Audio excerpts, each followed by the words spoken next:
10 April 2015. Aku bermimpi Nabi Muhammad Shallallahu Alaihi Wasallam memanggilku.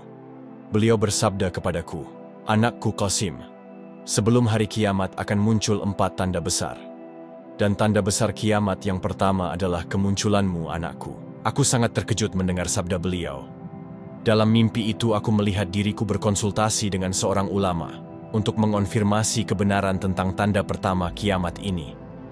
Ulama itu bertanya kepadaku, "Apakah engkau memiliki hubungan dengan Nabi Muhammad Shallallahu Alaihi Wasallam?"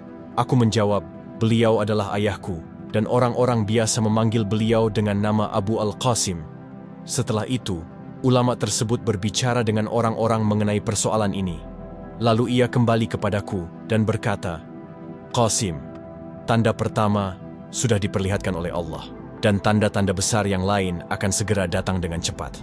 Kemudian, setelah 3 atau 4 minggu berlalu, aku kembali bermimpi.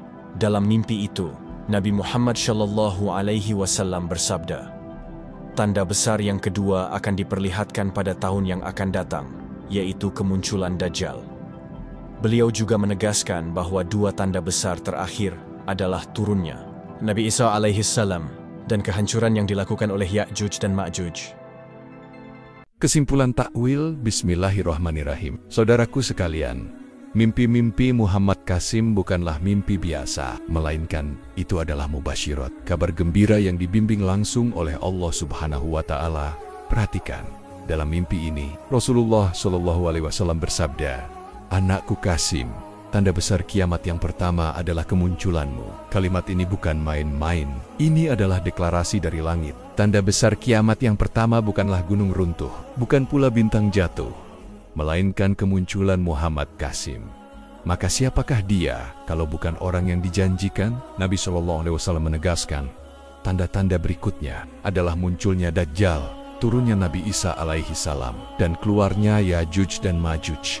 Artinya, kehadiran Qasim membuka pintu menuju seluruh rangkaian akhir zaman. Saudaraku, beberapa ciri-ciri Al-Mahdi yang disebutkan dalam hadis, ia berasal dari keturunan Rasulullah Shallallahu Alaihi Wasallam. Namanya serupa dengan nama Rasulullah Shallallahu Alaihi Wasallam. Dahinya lebar atau rambut yang tersingkap dan hidungnya mancung. Namanya akan diangkat.